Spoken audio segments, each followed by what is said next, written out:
Y quiero que así prepares tu corazón en este momento para entregar al Señor tu adoración a manera de ofrenda. La Biblia dice en Filipenses capítulo 4, versículo 15, Pablo le está escribiendo a la iglesia en Filipo y habla del corazón y de la generosidad de esta iglesia y dice, y ustedes mismos, filipenses, saben que en el principio de la obra del Evangelio, cuando salí de Macedonia, ninguna iglesia participó conmigo en mis ingresos y gastos, excepto ustedes. Incluso a Tesalónica me enviaron ayuda una y otra vez para suplir mis necesidades. Y Pablo ahora abre su corazón y declara algo poderosísimo diciendo, no digo esto porque esté tratando de conseguir más ofrendas, sino que trato de aumentar el crédito a su cuenta. Ya he recibido todo lo que necesito y aún más. Tengo hasta de sobra ahora que he recibido de Epafrodito lo que me enviaron. Y mira lo que él llama la ofrenda monetaria que la iglesia había entregado para sostener la obra que realizaba el apóstol Pablo en las naciones. Dice, es una ofrenda fragante. Es un sacrificio que Dios acepta con agrado. Así que mi Dios les proveerá de todo lo que necesiten conforme a las gloriosas riquezas que tienen en Cristo Jesús. A nuestro Dios y Padre sea la gloria por los siglos de los siglos. Amén. Hay una historia preciosa de un joven inglés que a los 14 años emigró a los Estados Unidos. Su papá había muerto, su mamá era muy pobre, tenía que pagar los estudios de su hermana y comenzó a vender jabones en las calles de Estados Unidos. Comenzó a vender productos de toda clase, en especial jabones. Y en una noche de frío y de lluvia se metió para refugiarse en una iglesia cuando un predicador leía un pasaje de Génesis cuando Jacob le dice a Dios, si me bendices y salgo con vida de esta situación, te prometo que te entregaré el diezmo y la primera ofrenda de todo lo que venga a mi mano. Y cuando él escuchó esto, este hombre de nombre William, como dos William que tenemos en esta iglesia, se quedó con aquella palabra guardada en su corazón y le dijo a ese Dios que había descubierto en esa iglesia esa noche, si tú me bendices como bendijiste a Jacob, por el resto de mi vida, por lo menos el 10% de mis entradas será para ti, Señor. Y esa noche, en la casita pobre donde vivía, William tuvo un sueño. Y en el sueño, una voz que no escuchó la persona que le hablaba le dijo, haz jabones. Al siguiente día regresó a la planta donde él vendía jabones y les pidió que lo contrataran en la producción de jabones. Y aprendió toda la producción. Y fue escalando en la profesión en la cual trabajaba hasta que llegó a ser socio minoritario de la empresa. En la medida que iba avanzando en esta esfera, él iba siendo fiel en la promesa que le había hecho a Dios de entregar de lo que de la mano de Dios recibía. Y un día, cuando ya era el socio mayoritario de la empresa y que inclusive ya la compañía llevaba el nombre o el apellido suyo, él inventó lo que se conoce hoy como la pasta dental Colgate o Colgate. Y la historia dice que William Colgate, al final de su vida, no le entregaba a Dios el 10%. Él vivía con el 10% y le entregaba a Dios el 90%. Porque el 10% era una suma multimillonaria y él entendió que ese Dios tan grande, tan maravilloso, es fiel a quien pone su corazón en sus manos. Yo quiero que tú le creas a Dios y que nunca veas como una limosna lo que le das al Señor, sino como una ofrenda de amor a un Dios que por amor nos dio al más grande de todos, a Jesucristo. Prepara tu corazón para ofrendar en este momento. Estamos haciéndolo en línea. Si es aquí, lo puedes hacer, como sabes, al salir, al ponerlo en tu cesta. Pero quiero que cierres un momento tus ojos y abras tu corazón para orar. Padre amado, te doy gracias por tu fidelidad. Y te damos gracias por el testimonio de tu palabra que revela cómo tú recibes la ofrenda, inclusive financiera, que sale de nuestras vidas. Y cómo tú premias al corazón que te ama aún con las posesiones materiales. Bendice los dadores alegres que están en medio de nosotros. El que da con alegría, no por necesidad ni por tristeza, sino porque ha entendido que al dar, Señor, inclusive financieramente a tu causa, a tu iglesia, a tu obra, está provocando un grato olor delante de tu presencia. Te pido, Señor, que así como promete tu palabra en Filipenses, seamos prosperados abundantemente para seguir siendo, Señor, en la tierra, aliados tuyos que financien el avance de tu reino en las naciones de la tierra.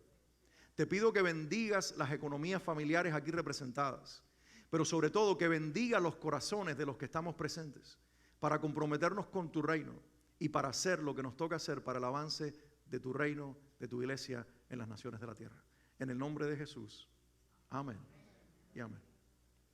Voy a dejar con Suali un momentito que tiene un anuncio y después vamos al mensaje de la palabra.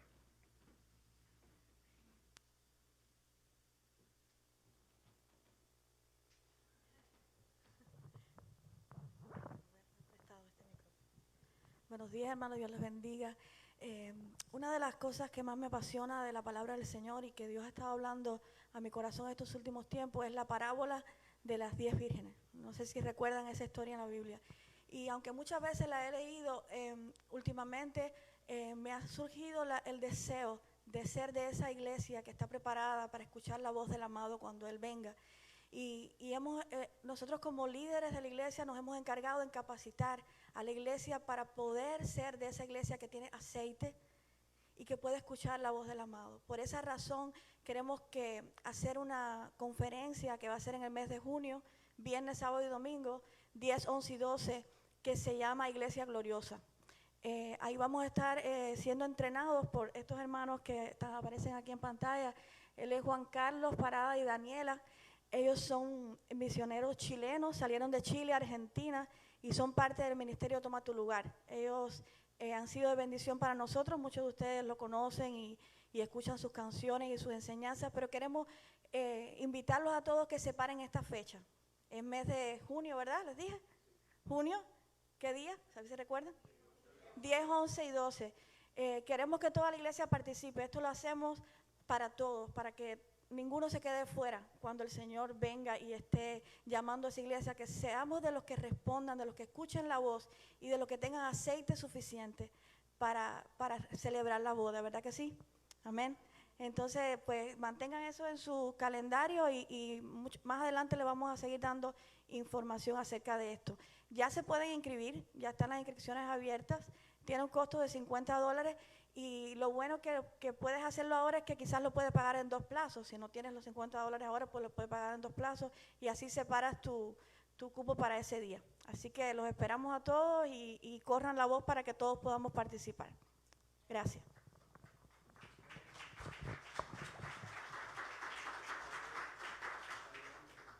Bien, vamos a la palabra entonces. Hoy, como les dije, comienzo esta serie nueva, una miniserie que lleva por título El poder de la sangre. Y quiero que prepares tu corazón para recibir lo que Dios nos quiere decir en este día y los próximos 2 mensajes que voy a compartir viernes y domingo. Entonces, ¿cuántos tienen el corazón preparado para recibir una palabra del Señor?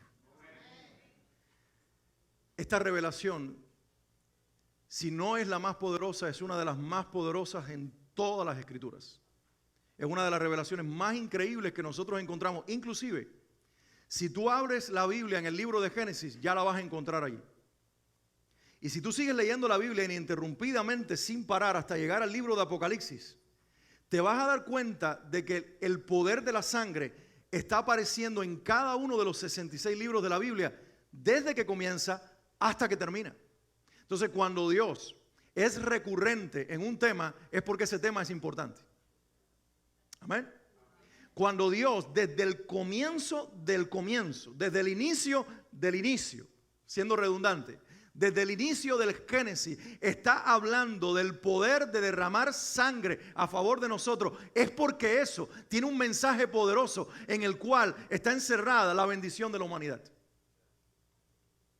Yo quiero hoy recorrer, y son varios pasajes de la Biblia que yo quiero compartirles. Yo quiero que ustedes tengan sus Biblias abiertas o prendidas, si es impresa o electrónica, no importa. Lo importante es que leamos Biblia, que marques las citas, ya sea con lápiz o con el dedo en el teléfono, y sobre todo que la guardes en tu corazón, porque vamos a ver la revelación de la sangre primero en el Antiguo Testamento, luego en el Nuevo Testamento y luego las implicaciones de por qué esto está en las Escrituras. Amén. ¿Estamos listos para recibir la palabra? ¿Quién levanta la mano y con ello el corazón y dice: Señor, habla a mi vida? Vamos, dilo con tu voz así audible. Habla a mi vida. Quiero recibir tu palabra. Abre mi corazón. Abre mi mente. Deposita tu revelación. Transforma mi vida en el nombre de Jesús. Amén y amén. Un aplauso a Cristo. Dale un aplauso al Señor. Entonces vamos a entrar de una en la palabra en este momento. Y el primer pasaje, lo primero que vamos a ver es la sangre en el Antiguo Testamento. El primer pasaje está en Génesis 3:21. ¿Lo ven? En el inicio del inicio. Génesis, el inicio. Tercer capítulo. Los dos primeros capítulos es narración o descripción de la creación. Capítulo 3, el trato y el relato del hombre en su relación con Dios. El hombre desobedeciendo a Dios. Y en el versículo 21, ¿qué dice la palabra de Dios? Dios el Señor hizo ropa de pieles para el hombre y su mujer y los vistió. Y tú dices: pastor, ¿dónde está la sangre ahí?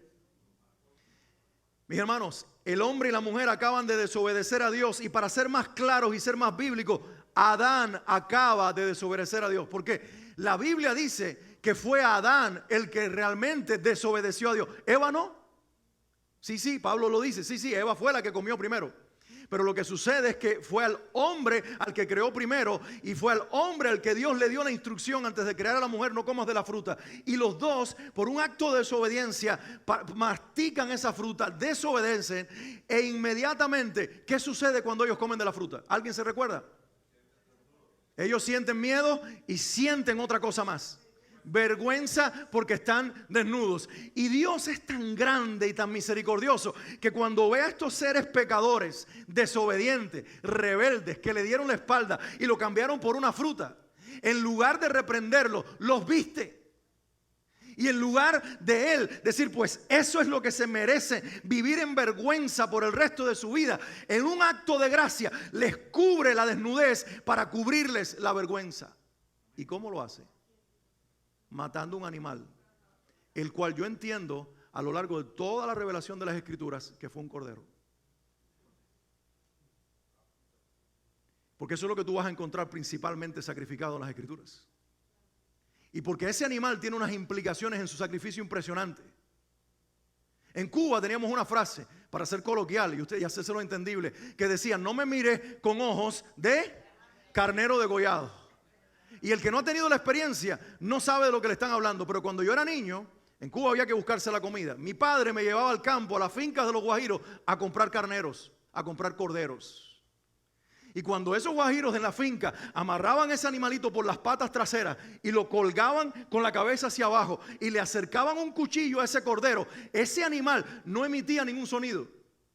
Intenta hacérselo a un puerco, que el cerdo nada más que te le acerca y empieza a dar unos berridos impresionantes. Bueno, no berrea, ella chilla. Pero cuando miras a un cordero, lo atrapas y lo amarras, él no pone resistencia. Cuando lo cuelgas de las patas traseras, él no emite sonido. Lo único que hace es mirarte con unos ojos que impregnan en ti como un llamado a que le tengas misericordia, hasta que está siendo degollado por el cuchillo de su carnicero. Para vestir al primer hombre y a la primera mujer y tapar la vergüenza de la humanidad, Dios derramó sangre. ¿Será que eso no es importante? Pero vamos a seguir viendo en la Biblia, porque yo simplemente quiero, a través del Antiguo Testamento, los pasajes que vamos a ver hoy, ver un vuelo de pájaro, lo que la Biblia dice al respecto. Llegamos al capítulo 4. El siguiente capítulo. Ya Adán y Eva son padres, tienen dos hijos: Caín el mayor, Abel el segundo. Al menos estos son los dos únicos que se mencionan hasta ahora, y es posiblemente los dos únicos que tengan por el momento. Pero dice la Biblia: Abel también presentó al Señor lo mejor de su rebaño, es decir, los primogénitos, con su grasa. Y el Señor miró con agrado a Abel y a su ofrenda. Y la Biblia dice en otra versión que lo que Abel le ofreció al Señor fue un cordero. El mejor, el más saludable, el más grueso. ¿Se dan cuenta de por qué? Miren, esta es la interpretación que yo tengo de ese pasaje. Estos muchachos fueron entrenados por sus padres en lo que ellos vivieron. Estos muchachos, cuando nacen, sus padres les enseñan que ellos no están ahí por la nada. Adán y Eva no enseñaron evolución. Adán y Eva no enseñaron darwinismo. Adán y Eva le enseñaron a Caín y a Abel que el mundo tiene un creador. Que el mundo no fue hecho de la nada, sino que fue hecho por la boca de Dios. Y que ellos son creación de Dios y portan la imagen de Dios. Pero que en el camino, por ser seducidos por la serpiente, desobedecieron al Señor. Y seguramente, muchas veces, les dijeron a sus hijos: y cuando nosotros sentimos vergüenza por nuestra desnudez, así como ustedes la sienten ahora, Dios mató a un animal, derramó su sangre y nos vistió con sus pieles. Gracias al Señor, nuestra vergüenza ha sido tapada. Es más, paréntesis. Yo no creo que Adán y Eva estén en el infierno. Yo creo que Adán y Eva fueron redimidos junto con nosotros. Pero pastor, ¿cómo es posible esos pecadores? ¿Y tú? ¿Tú no vas para el cielo? ¿Y yo? ¿Tú no vas para el cielo? La gracia de Cristo, si tú la recibes, y yo creo que en ese acto de aceptar que Dios les quitara las hojas de higuera que ellos se habían fabricado, sinónimo de las obras para salvarnos y para tapar nuestra desnudez, y dejarse vestir por el Señor, es un acto de obediencia, de rendición y de aceptar la obra de gracia de un Dios de misericordia. Y aquí están sus hijos entrenados por ellos. Y la Biblia en este pasaje, el versículo que leo, no menciona a Caín. Pero ustedes saben que el versículo anterior o siguiente, no recuerdo ahora el orden exacto, dice que Caín, que era agricultor, tomó vegetales de la tierra. ¿Y qué ofreció? Algo de lo que sembró. A lo largo de los años, los predicadores, inclusive en algún momento yo puedo haberlo enseñado, y no está mal del todo enseñar este pasaje para hablar de ofrenda, pero esa no es la enseñanza principal, esa es la enseñanza secundaria. Y decimos, ¿sabes? Dios mira con agrado la ofrenda excelente. Porque cuando llegamos al libro de Hebreos, que habla acerca de los titanes de la fe, uno de los grandes hombres de fe mencionados junto con Noé, mencionados junto con Abraham, mencionado junto con Moisés, ¿quién es? Abel. ¿Y qué dice Hebreos 11? El pasaje de la fe de Abel. ¿Recuerda a alguien exactamente lo que dice la Biblia? Dice, y por la fe, Abel ofreció a Dios más excelente que. No dice ofrenda, dice sacrificio. Entonces, en Génesis 4, nosotros nos encontramos, y esto es un paréntesis a lo que yo estoy enseñando de la sangre, pero que tú necesitas entender. En Génesis 4, nosotros entendemos que la excelencia en lo que damos no está solamente en la calidad, sino en la cualidad. Presta atención porque lo que acabo de decirte es muy importante que tú lo recibas en tu corazón. La excelencia de lo que damos a Dios no está solamente en la calidad, sino en la cualidad. Es verdad que Caín fue negligente en ofrecerle a Dios cualquier cosa de lo sembrado, pero su mayor negligencia no fue ofrecer zanahorias y vegetales. Su mayor negligencia no estuvo en la calidad de su ofrenda, sino en la cualidad de su ofrenda. Porque Dios no estaba pidiendo una ofrenda, Dios estaba pidiendo un sacrificio. Y uno no sacrifica un vegetal, uno sacrifica un animal. Y él tenía que hacer las cosas no de acuerdo al estándar del hombre, sino de acuerdo al estándar de Dios. Y cuando Dios quiso tapar la vergüenza del ser humano, no usó plantas, eso fue lo que usó el hombre. Usó la piel de un animal desangrado primero para vestir a Adán y a Eva. ¿Alguien está entendiendo lo que estoy diciendo? Entonces nuestra ofrenda a Dios se hace excelente mucho más que por la calidad, por la cualidad. Cuando yo sé que lo que estoy ofreciendo tiene que ver con lo que Dios acepta. Entonces hay gente que quiere comprar el cielo con dinero y no quiere entregarse a la obra salvífica y regeneradora del poder de la sangre de Jesucristo. ¿Estamos aquí? Vamos a otro pasaje porque yo dije que íbamos simplemente a mirar Génesis. Hemos leído dos pasajes y estamos viendo la sangre. Génesis capítulo 15, avanzamos en el libro de Génesis y vemos ahora Dios con Abraham. Versículo 9 dice, el Señor respondió, voy a leer el versículo 9, el 17 y el 18 de Génesis 15. Dice, el Señor le respondió. Este es Dios dialogando con Abraham. Y le dice, tráeme una ternera, una cabra y un carnero, todos ellos de 3 años, y también una tórtola y un pichón de paloma. Cuando el sol se puso, dice el pasaje, el versículo siguiente que voy a leer, el 17. Cuando el sol se puso y cayó la noche, aparecieron una hornilla humeante o una antorcha encendida, las cuales pasaban entre los animales descuartizados. ¿Cómo estaban los animales? ¿Había sangre o no había sangre en aquel lugar? Y en aquel día, ¿qué dice la Biblia? El Señor hizo un pacto con Abraham. Y en aquel día el Señor hizo un pacto con Abraham. ¿Cómo hizo Dios pacto con Abraham? ¿Cómo lo hizo? Le dijo, tráeme animales, ternera, carnero, etcétera, etcétera. Descuartízalos, derrama su sangre. Y dice la historia, si ustedes no se acuerdan, que Abraham estuvo peleando porque las aves del cielo, que estaban por allí, se querían comer a aquellos animales. Y él estuvo peleando con ellos hasta que se cansó, cayó la noche y se durmió. Y cuando Abraham se despierta, Dios lo sorprende paseándose en medio de aquella ofrenda, quemándola con su fuego. Porque Dios quiso poner a Abraham a un lado, porque aquí hay una imagen que nosotros tenemos que entender. Quienes están paseando en medio de aquella ofrenda es el Padre que pidió la ofrenda y el Hijo que es con el que el Padre está haciendo el pacto. Ah, no, pero dice que es con Abraham. Claro, porque el pacto que Dios hizo con Abraham, que es el mismo que hizo contigo y conmigo, lo hizo en Cristo Jesús. Nosotros no podemos hacer pacto con Dios fuera de Cristo. Todos los pactos que nosotros hacemos con Cristo, todos los pactos que hacemos con el Padre son hechos en Cristo. El pacto en el que nosotros nos encontramos es en Cristo. Nadie puede hacer componendas con Dios si no es por medio del Hijo. Por eso Él dijo, Juan 14:6, yo soy el camino, la verdad y la vida. Y cerró esta declaración diciendo, nadie viene al Padre si no es por mí. Amén. Vamos a ver un pasaje más en el Antiguo Testamento. Éxodo capítulo 12, versículos del 11 al 13. Este es ahora Moisés y el Señor le dice a Moisés, antes de salir de Egipto, comerán el cordero de este modo. Recuerden la Pascua. Comerán el cordero de este modo, con el manto ceñido a la cintura, con las sandalias puestas. Y esto es una imagen de la iglesia en los últimos días. Nosotros estábamos cantando hace un poquito y decíamos, esperando, y de la otra frase dice, apresurando.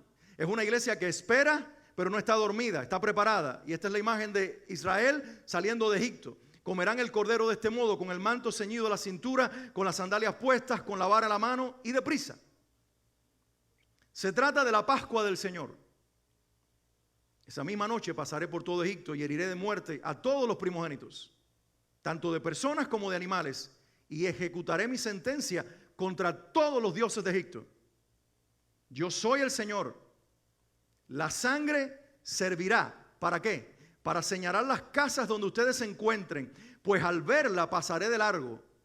¿Hay poder o no hay poder en la sangre? Así, cuando hiera yo de muerte a los egipcios, no los tocará a ustedes ninguna plaga destructora.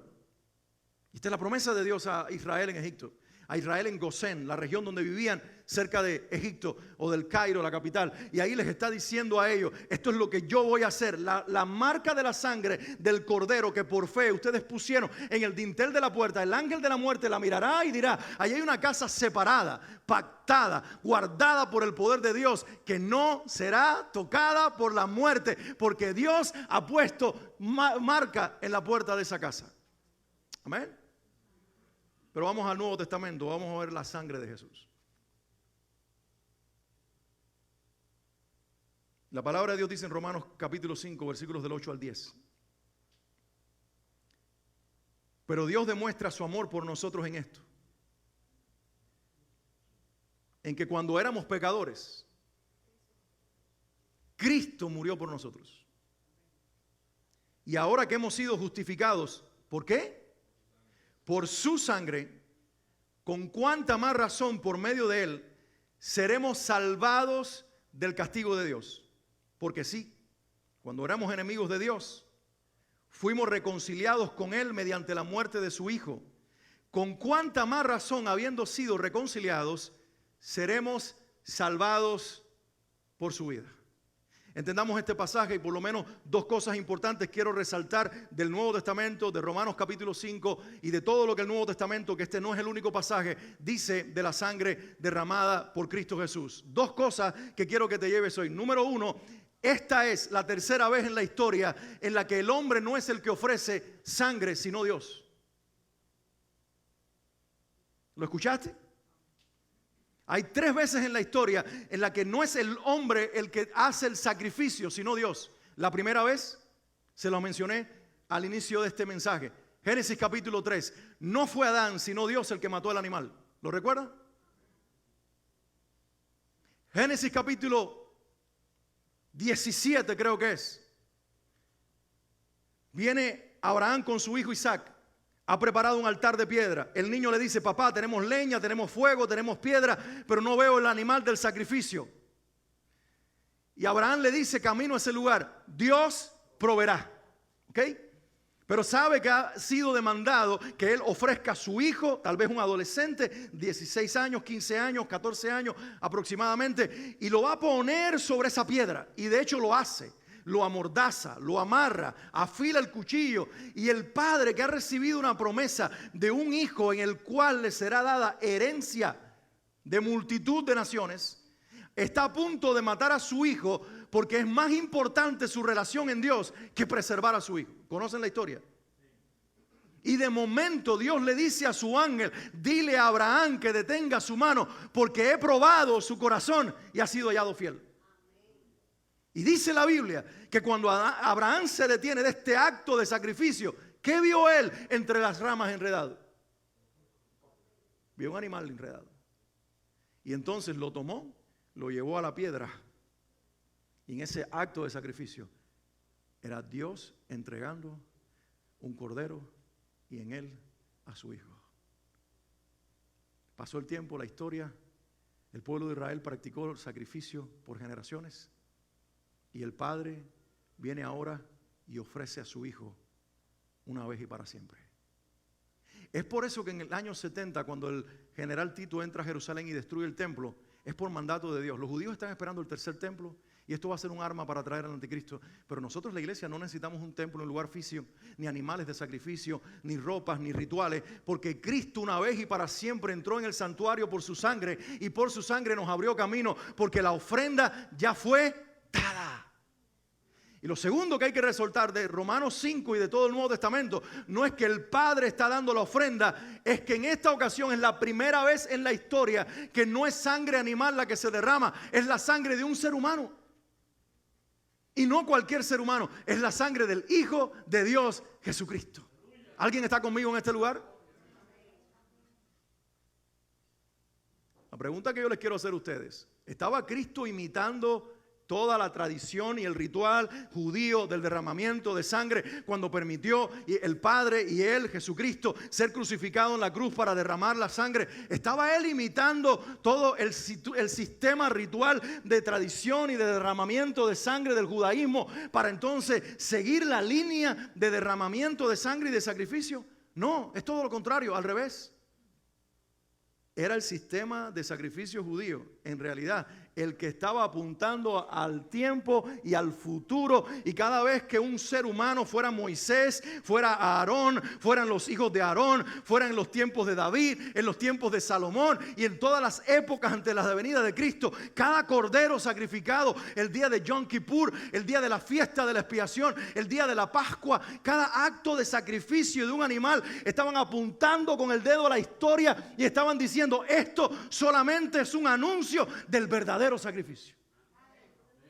Y si todavía no lo has entendido, te voy a poner una imagen muy humana, muy diferente, pero para que lo entiendas. Supón que vamos por una de las carreteras de Miami y empiezas a ver carteles de una fotografía de arena, de mar, de cielo, y arriba en letras grandes dice Miami Beach. Y tú lo vas viendo en la medida que vas en el camino, no una, no dos, sino varias veces. Y tú te vas familiarizando con la imagen de esa playa, ese cielo, esa arena, ese mar y el letrero, el rótulo que dice Miami Beach. Hasta que finalmente llegas a la playa. Y cuando llegas a la playa, ¿cuál sería tu conclusión lógica? Sería decir esto: esto es igual a aquello. O sería lo siguiente: lo que vimos en el camino era igual a esto.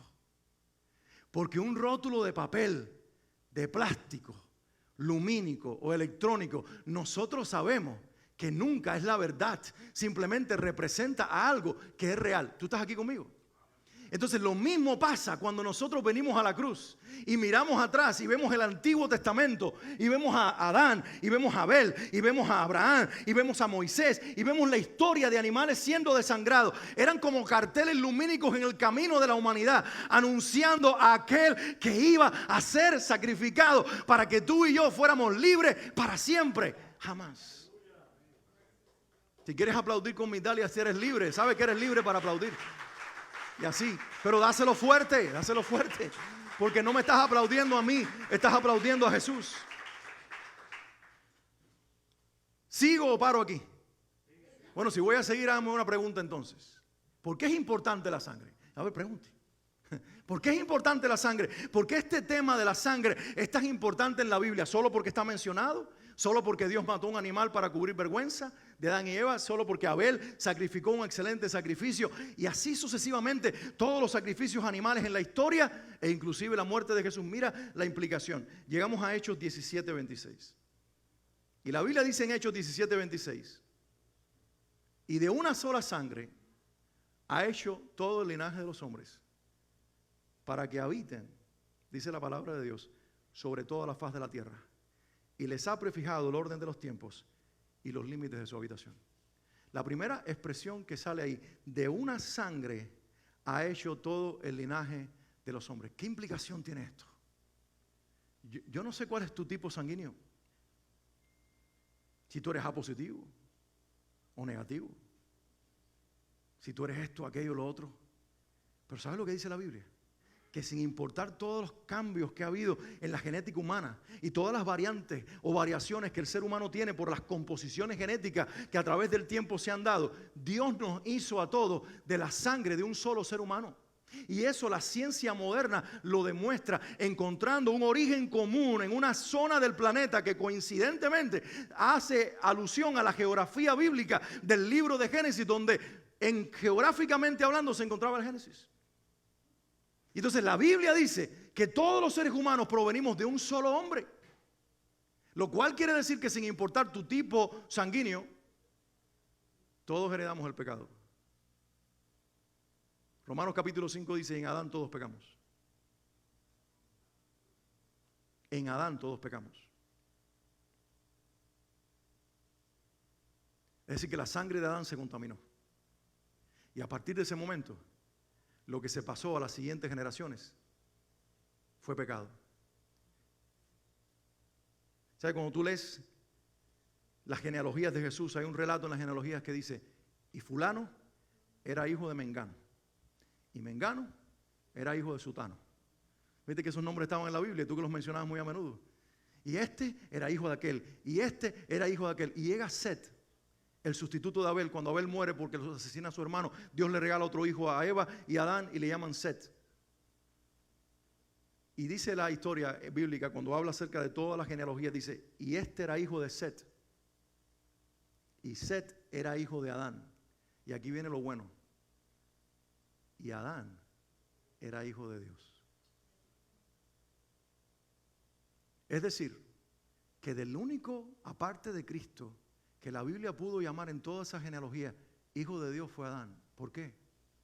Porque en el momento que él pecó, toda la raza humana es hijo de Adán, hasta que no entra por la fe a una relación paternal con Dios por medio del segundo Adán, que es Jesucristo.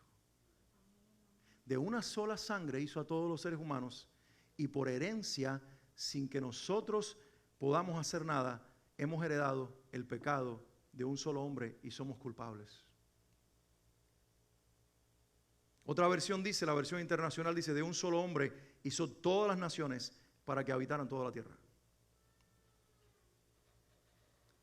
Y quiero llevarte a lo que dice Romanos capítulo 5, versículos 12, 18 al 19, precisamente donde hace una comparación entre Adán y Cristo y dice: por medio de un solo hombre el pecado entró en el mundo. ¿Por medio de quién? De Adán, de un solo hombre. Y por medio del pecado entró ¿qué? La muerte. ¿Qué heredamos de Adán? Di conmigo. Muerte. ¿Qué heredamos de Adán? Muerte. Dice, fue así como la muerte pasó a toda la humanidad.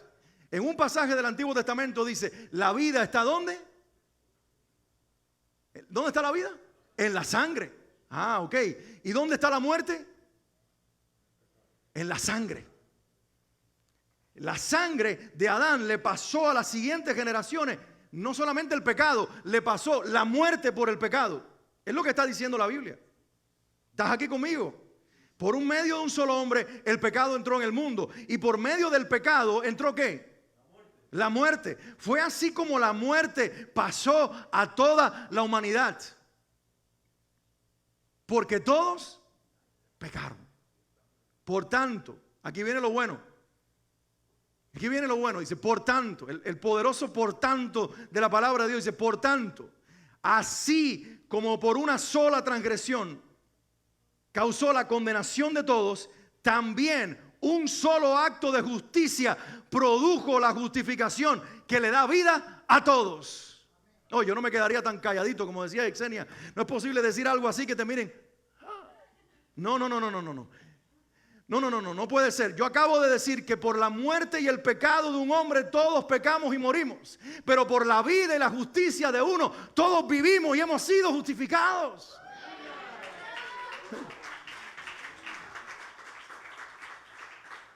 Así como por una sola transgresión le causó la condenación de todos, también un solo acto de justicia produjo la justificación que da vida a todos. Porque así como por la desobediencia de uno solo muchos fueron constituidos pecadores, también por la obediencia de uno solo muchos han sido constituidos justos. ¡Aleluya! ¡Aleluya! Ese es el poder de la sangre. Una sangre nos contaminó, una sangre nos culpó, una sangre nos condenó, una sangre nos marcó para ir al infierno. Pero vino otro Adán con otro tipo de sangre, hijo de Dios también, sin desobediencia, sin pecado. Y dijo, Padre, mi sangre limpiará la de ellos. Aleluya. Mi sangre los hará limpios otra vez. Mi sangre los devolverá a casa. Mi sangre les cambiará el destino. Mi sangre los cambiará de ruta y los llevará camino al cielo. Aleluya. Y tú tienes que creer en el poder de la sangre. Tú tienes que creer en el poder de la sangre, porque aquí viene lo bueno. Cuando Abel estaba sacrificando el cordero, él no solamente estaba sacrificando el mejor de sus animales. No. Abel no se salvó y su sangre no clama desde la tierra por un cordero que sacrificó. No. Eso era lo que tipificaba en la tierra lo que él estaba creyendo. Cuando él estaba cortando el cuello del cordero, él estaba diciendo, yo creo en el cordero que ya tú destinaste en la eternidad, que pagó por mi pecado. Cuando Abraham estaba descuartizando los animales, Abraham estaba diciendo, esto, Señor, no es lo que me salva, ni el hijo que voy a poner en el altar, ni el cordero entre las ramas, es tu hijo Jesucristo. ¿Y sabes qué dijo Jesús? Abraham creyó que iba a ver mi día y lo vio. ¿Sabes cuándo lo vio? Cuando aquel cordero enredado en la rama, él vio un cordero, pero en el cordero vio al Cordero de Dios que quita el pecado del mundo. Aleluya. Cuando la casa de Aarón y todos los hijos de Moisés y las familias de Israel tomaron el cordero de la Pascua y lo sacrificaron por familia, se salvó el que creyó que no era el cordero en la mesa, sino aquel al que representaba el que lo salvaba. Fue la fe. Porque esta gente era como los que venían por el camino viendo los anuncios de la playa. Pero sabían que esa no era la playa, sino un anuncio que los estaba preparando visualmente para el lugar real. Y cada vez que ellos sacrificaban un animal, ellos estaban poniendo una marca en la historia, y otra marca en la historia, y otra marca en la historia. Y decían, esta marca no es, pero apunta al que viene y al que es, a Jesucristo, el Hijo de Dios. Por lo tanto, tú y yo, que no vivimos antes del tiempo, así vivió Moisés y vivió Abraham y vivieron todos antes del tiempo. Tú y yo vivimos después del tiempo. Tú y yo vivimos después de la cruz. Por lo tanto, tú y yo no podemos tener sustitutos. Tú y yo no podemos poner nuestra esperanza en un hombre, en un acto de nuestra parte que compre la entrada al cielo, ni en ninguna otra cosa. Nosotros tenemos que ser muy, pero muy enfocados en decir, esa cruz que marcó la historia, que atrajo a los del pasado al Padre a una relación, me trae a mí también y me seguirá trayendo a los pies de la cruz para decir, Padre, es por esta cruz y el Cordero sacrificado en ella que yo puedo llamarte Padre. Tengo entrada a tu presencia, ahora soy limpio, he sido perdonado, tengo un nombre nuevo, he sido marcado, era maldito y ahora soy bendito, estaba muerto y ahora vivo, y no habrá nadie ni nada que sustituya a mi Cristo. No habrá nadie ni nada que sustituya a mi Cristo. Es cuando la iglesia moderna quiere comprar el favor de Dios con una ofrenda, le está diciendo a Jesús, esto es más importante que tu persona. Cuando nuestras acciones y nuestras obras queremos pagar el cielo, le estamos diciendo, el zapato que regalé o el dinero que puse en una lata de limosna o en las manos de una persona que lo necesitaba, eso me garantiza el cielo. Estoy ofendiendo la cruz. Cuando mis actos de justicia yo creo que puedo ostentarlos y presentarlos como carta de presentación, olvidándome que hay una sola carta de justicia que el Padre acepta, estoy ofendiendo y pisoteando la sangre de Jesús. Dice Hebreos capítulo 6 que si después de pisotear la sangre del Hijo intentamos hacer algo más, lo único que queda es una horrible expectación de juicio. Porque no es por medio de ningún acto humano. No es creyendo que un hombre, líder espiritual, líder religioso, líder político, líder de cualquier clase, me podrá bendecir. Es uno solo que marcó la historia, Jesucristo. No es creyendo en ningún acto de justicia humana, sino creyendo en el acto de la justicia de Dios, que por un solo hombre arregló lo que otro hombre hizo. En uno solo todos morimos, pero más poderoso aún es que en uno solo todo el que cree vivirá para siempre. La pregunta es, ¿has creído? ¿Has creído? ¿Has entregado tu vida a Jesucristo? ¿Has confesado el poder de la sangre? Porque si confesaste el poder de la sangre, tengo que decirte algo. Lo que tu abuelo hizo, tu tatarabuelo hizo, tu papá hizo y todos tus descendientes o todas las personas de las cuales tú desciendes hicieron, ya no lo cargas, ya no está sobre ti. Cristo lo salvó en la cruz. Aleluya. Cuando tú te presentes delante del Padre en la eternidad, no mirarán tus registros familiares y dirán que entre porque la abuela es fulana de tal, o que no entre porque su abuelo es fulano de tal y fue un incrédulo, un asesino, un satanista. No. Van a decir, este puede entrar porque el Hijo de Dios lo lavó con su sangre bendita. Hay gente en la iglesia cargando la culpa de su nombre, de su apellido, de sus padres, de sus abuelos. Hoy Dios te quiere hacer libre y santificarte. Y así como de uno solo hizo toda la humanidad, de uno solo hizo toda la familia de Dios. Cargamos un apellido en la tierra. Yo soy Padilla y tú a lo mejor eres Rodríguez, a lo mejor eres García, a lo mejor eres Pérez, como Adán. O cualquier otro apellido. Pero escúchame bien, cuando venimos a Cristo, todos esos títulos, toda esa herencia, cuando nosotros fuimos a España, nos encontramos los muchachos locos por encontrar el escudo de la familia. Y ahí nos encontramos el Padilla. Y nos encontramos y buscamos el apellido de Swanley, el Alba. Y ahí estaban, ahí están todos los escudos, la realeza, el abolengo y todas las cosas que tú puedes tener. Y dices, ay, mira, el tuyo es más famoso. Y entramos en esas cosas de juegos humanos. Pero en el fondo de nuestro corazón sabemos hace mucho tiempo que este apellido terrenal solo nos vincula a una familia por la cual agradecemos mucho. Pero vino uno en la historia, derramó su sangre en la cruz. Y cuando se trata del cielo, de mi Padre, de mi eternidad, de mi bendición, no es el apellido de mi abuelo. Es el apellido de mi Padre y es el nombre de su Hijo, Jesucristo, el que pesa sobre mí. A Él sea gloria por los siglos de los siglos. Aleluya. Dáselo fuerte, dáselo fuerte. Y esto tiene una implicación más, que no solamente la sangre de Cristo borró toda maldición que tú heredaste a través de los siglos por la familia, sino que tus pecados personales, tus mentiras, tus engaños, tu odio, tu envidia, tu celo, tus calumnias, tu chisme, tus deseos de matar a alguien, tu adulterio, en el momento que viniste a los pies de la cruz, el Señor te bañó con tu sangre, con su sangre, y te hizo limpio para siempre.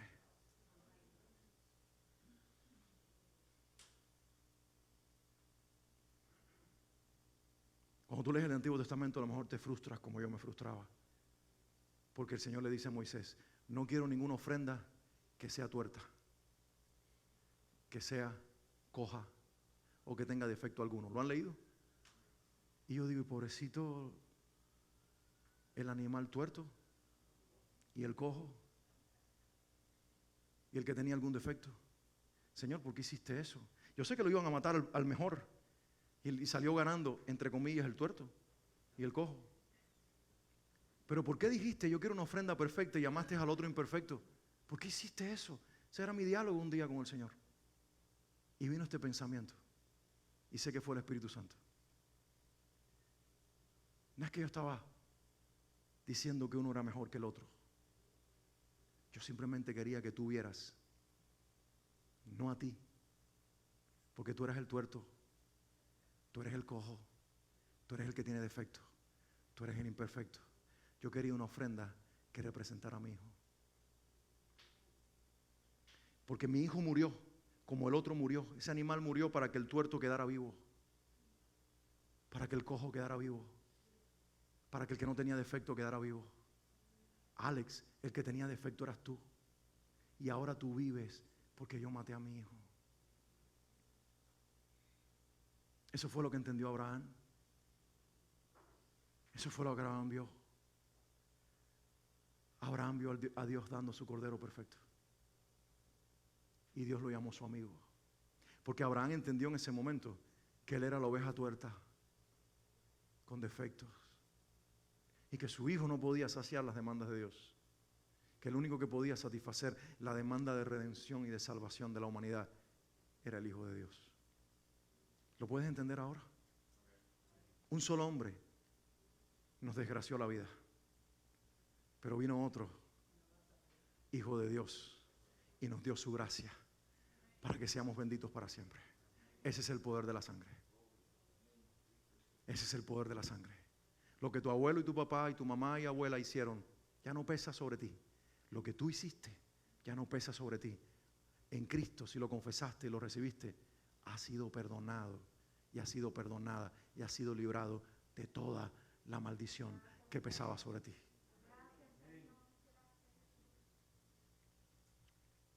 Por eso quiero cerrar con este último pasaje, 2 Corintios 5, 15 y luego 17 al 18. Y Él murió por todos, para que los que viven, ¿dónde están los que viven? Los que viven en Cristo, ¿dónde están? Él murió por todos nosotros, ¿para qué? Para que nosotros que vivimos ya no vivamos para nosotros mismos, sino que vivamos para el que murió por nosotros y resucitó por nosotros. Por lo tanto, alguien diga conmigo, por lo tanto. Alguien lo diga saboreando la declaración que viene a continuación. Alguien diga, por lo tanto. Diga a la iglesia, por lo tanto. Si alguno está en Cristo, es una nueva creación. Aleluya. Lo viejo ha pasado. Ha llegado ya lo nuevo. Todo esto proviene de Dios, quien por medio de Cristo nos reconcilió consigo mismo y nos dio el ministerio de la reconciliación. ¡Aleluya! Oh, alguien diga, gloria a Dios. Si alguno está en Cristo, es una nueva creación. Cuando aquí en los Estados Unidos y en los países democráticos entran en épocas de campaña, yo digo, ahora empezó el momento, esa etapa en que uno político le arranca la tripa del pellejo al otro. No es la tira del pellejo, no, es la tira. Ya dije la tripa, porque es que lo destripan. Y yo me recuerdo cuando estábamos en la campaña presidencial entre los Clinton y los Trump, y empezaron a sacar las imágenes del pasado de Melania Trump. Y a empezar imágenes de su pasado. Y empezaron a cuestionar. Y del otro lado, sacar todas las cosas. Y yo decía, en la tierra qué bajos somos. ¿Cuánto pesa el pasado en la tierra? ¿Cuánto lo que hacemos nos alcanza en el futuro? Y vivimos con ese miedo. Porque aquí todo el mundo tiene tejado de vidrio. Me decían en Cuba, yo cuando era niño, me decían, el que tiene tejado de vidrio, que no le tire piedras al vecino. Yo pensaba que eso era literal y guardaba la piedra y decía. Y lo que están diciendo es, todo el mundo tiene algo de lo cual sentir vergüenza. ¿Y qué peso tiene eso en esta vida? Porque el pasado se vuelve en un fantasma en el presente que puede dañar tu reputación. Pero Dios te trajo hoy para decirte esto. Olvídate de la reputación de los hombres y del peso del pasado delante de los hombres. Porque cuando tú entres a la eternidad y el diablo trate, es más, cuando tú y yo entremos, dice la Biblia en Apocalipsis 12, y fue botado del cielo y arrojado del cielo Satanás, el acusador de los escogidos, el que los acusaba de día y de noche, y no fue hallado nunca más. ¿Y sabes por qué? Porque el Hijo de la mujer, Cristo, fue llevado a la presencia del Padre. Y porque la iglesia en Cristo será llevada a la presencia de Dios. Y cuando Satanás, tú y yo digamos, si se aparece a acusarnos, ni te preocupes, no va a salir ninguna imagen de condenación. El Padre va a presentarte cubierto, vestido, bañado, limpio, limpia en la sangre de su Hijo. Porque de modo que si alguno está en Cristo, nueva criatura es. Escúchame, no esperes al cielo para disfrutar quién eres. En la tierra el vecino dice, ahora se cree el mejor. Mira el vestidito que trae hasta el cuello. Se cree santa. Y tú le dices, no, no es el vestido, es la sangre que me lavó, la que me hizo santa. Ahora se cree el mejor. Míralo cómo va para la iglesia en la Biblia debajo del brazo, religioso. No es la Biblia. Ahora la uso en el teléfono inclusive. No tiene que ver con un libro, no tiene que ver con una apariencia, no tiene que ver con un cambio estético. Tiene que ver con la sangre del que me lavó de adentro hacia afuera. Y en él soy una nueva criatura. Empieza a disfrutar quién eres. Y vive a la altura de quien eres. Si temes a tu pasado, lo vas a replicar en el presente y en el futuro. Pero si miras quién eres en Cristo, tu presente cambiará tu mañana, porque vivirás de acuerdo a la imagen que el Hijo formó de ti en la eternidad.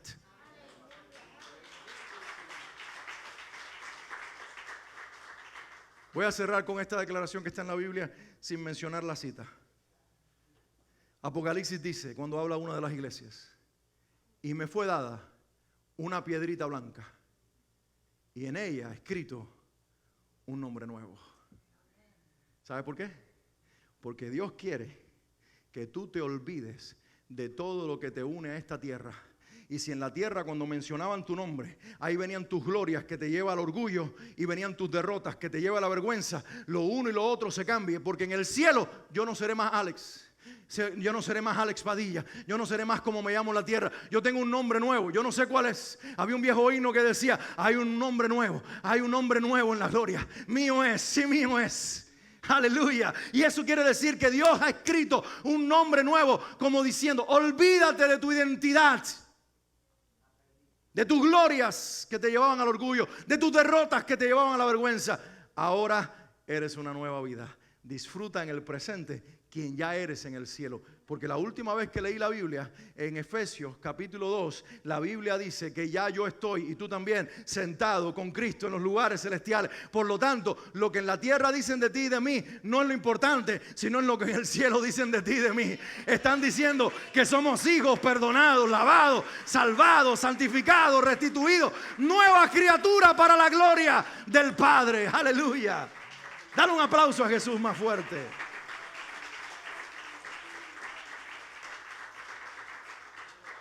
Ponme la cita de 2 Corintios 5, la última que leímos. Quiero que te pongas de pie y vamos a leerla como un gran coro antes de orar en esta mañana y ministrar tu corazón. Todos a una voz vamos a leer esto. Esto es palabra de Dios para tu vida, hoy libertadora. Y Él murió por todos. Di conmigo, y Él murió por todos. Para que los que viven ya no vivan para sí, sino para el que murió por ellos y fue resucitado. Por lo tanto, si alguno está en Cristo, es una nueva creación. Dilo fuerte. Es más, tú vas a decir, soy una nueva creación. Dilo conmigo, soy una nueva creación. Lo viejo ha pasado, ha llegado ya lo nuevo. Todo esto proviene de Dios, quien por medio de Cristo nos reconcilió consigo mismo y nos dio el ministerio de la reconciliación. Aleluya, aleluya, aleluya, celébralo. Vengan los muchachos de la alabanza, rápido. Vengan acá.